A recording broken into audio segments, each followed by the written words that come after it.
Bonjour et bienvenue. Nous sommes en présence du président de Nefesh Benefesh, l'association, Monsieur Tony Gelbar, et du cofondateur et directeur exécutif, Rabbi Yoshua Fass. Bienvenue sur notre antenne. La première question, vous avez créé Nefesh Benefesh en 2002. Comment est née cette initiative? Et on verra après quels sont le programme de l'initiative. Donc en 2002, nous avons cru que le chiffre très bas de Zolim de Nord d'Amérique, c'était pas quelque chose qui avait à voir avec un manque de sionisme ou de volonté, mais que toute la volonté de faire l'Aliyah, c'était l'idée de faire un refuge, des gens qui fuient quelque chose, mais que ceux qui voulaient de contribuer et qui avaient une sorte de mission, de vision. Il y avait quelque chose qui manquait en fait. Et M. Gelbert et moi, nous avons décidé de créer une fondation qui va aider de travailler en partenariat avec le gouvernement d'Israël, avec l'agence juive, pour parler de peur, de doute, de besoins des individus qui veulent faire leur aliyah. Et ça avait tellement de succès qu'après quelques années, le gouvernement d'Israël a commencé à nous donner de fondations, de fonds. Et c'est la première fois dans l'histoire d'Israël qu'ils ont donné de l'argent pour des initiatives privées d'Aliyah. Et en 2008, Nefesh Benefesh et l'agence juive ont signé un accord historique que nous serons responsables en majorité de l'Aliyah des Amériques du Nord et qu'on va être les facilitateurs de ceux qui veulent faire Aliyah de ce pays. Donc, dans le cadre de cette aliyah, il y a une spécificité avec l'aliyah des médecins et ce programme IMAP qui a été mis en place. Il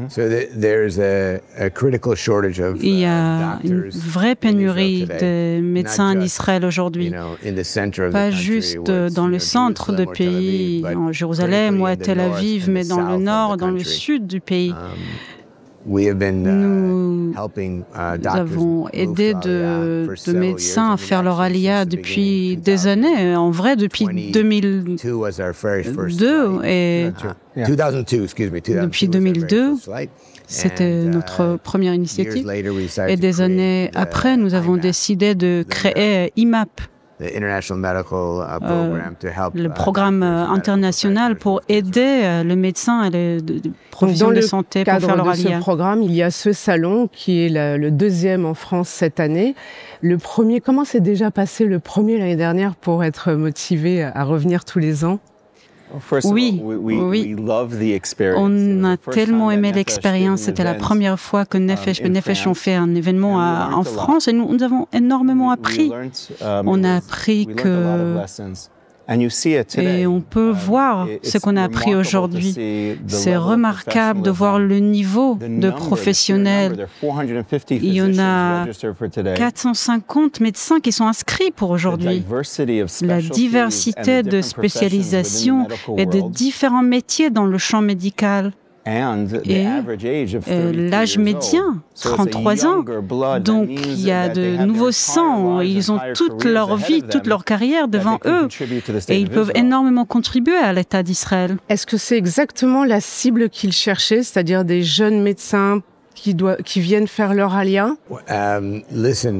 Écoutez, parce qu'il y a une vraie pénurie en Israël, je pense qu'on cherche tout, le jeune, le plus âgé, on cible tous ceux qui cherchent à faire leur aliyah et qui est un médecin dans le champ de la médecine. Par hasard, je pense que les gens qui ont appris de plus en plus avec les années sur Nefesh Benefesh, et il y a plus de jeunes qui sont venus. Mais voilà, un rang plus vaste des médecins qui viennent de différentes spécialités. Il y a également des hôpitaux qui cherchent de chefs de département. Donc, quelqu'un qui a 3 ans ne va pas être chef de département. Donc, on cherche également des gens un peu plus âgés avec plus d'expérience. Et comment ils peuvent évaluer, pour expliquer au grand public ici, comment on évalue pénurie en Israël? Est-ce que c'est des chiffres et des datas qu'ils ont de la part des Kupat-Cholim, des hôpitaux? Comment on évalue ça? Il y avait énormément de médecins qui sont venus de la Russie, qui ont fait leur alia il y a des années, dans les années 70. Et là, ils sont en train de prendre leur retraite. Il y a également, parce qu'il y avait tellement de docteurs qui sont arrivés, il y avait de moins en moins d'écoles de médecine et moins de places dans des écoles de médecine. Donc, il y a une pénurie dans les écoles de médecine également. Donc, maintenant, on a une sorte de fenêtre, 4-5 ans, où il y a vraiment une pénurie critique. Et après, on va avoir de nouveaux médecins qui terminent leurs études. Quelle est l'échéance? J'aimerais juste ajouter que nous n'avons pas fait notre recherche. C'est le ministère de la Santé qui est venu vers nous et qui nous ont donné ce défi. Ce que vous faites en Amérique du Nord est remarquable. Est-ce que vous pouvez le faire voyager, cette initiative? Parce que nous, on vit une pénurie. Évidemment, nous avons fait également notre recherche à nous pour voir différents faits, mais la demande initiative est venue du gouvernement d'Israël. Et il y a aussi ce souci des régions, c'est-à-dire il faut développer, parce que la pénurie, elle existe aussi dans les régions. Alors on parle ici de la Galilée et du Negev, mais est-ce que c'est pas non plus tout Israël? Comment expliquer cela? Il y en a des zones géographiques comme de spécialités dont on manque. Dans le sud, on a ramené un pédiatre, un psychologiste, un pédopsychiatre. Et c'est quelque chose qui a énormément sauvé. Il a sauvé des enfants traumatisés après le 7 octobre. Donc il y a un octobre qui vaut tellement d'autres médecins. Et en ce moment, avec tellement de soldats blessés, on doit trouver des gens, des médecins qui sont spécialistes de réhabilitation. Donc il y en a des zones géographiques et comme de ces spécialités qui ont vraiment besoin de soutien. Le ministère de la Santé va diriger une grande partie de ce docteur là où on a besoin. Vous avez tous les hôpitaux ici, tous les Kupat-Cholim, et tout le monde est là.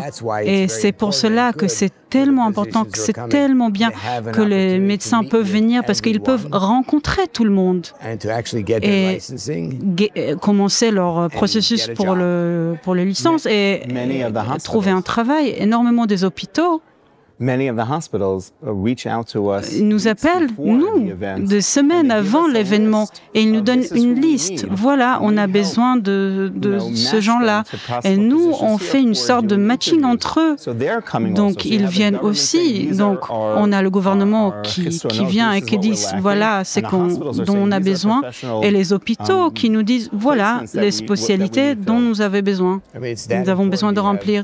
Et c'est très important d'avoir des directeurs ici avec nous. Eux-mêmes, ils font des interviews sur place. Absolument. Quels sont les objectifs à court terme? Est-ce qu'il y a d'autres objectifs à court terme de l'association? Quand on a reçu ce défi du gouvernement d'Israël, comme M. Gelbart a dit, de ramener cette aide urgente, de ramener 2000 en 5 ans, 2000 médecins. La première année, l'année dernière, notre objectif, c'était 350 médecins. Et nous avons ramené 519. Donc, on voit le même chiffre pour 2025. Donc, les 2 premières années, nous avons déjà accompli 5% de notre objectif de 5 ans. Et j'ai entendu aussi qu'il y a l'hôpital Shiba Tel HaShomer qui va en 2030 s'installer à Beersheva, a priori, dans le Negev.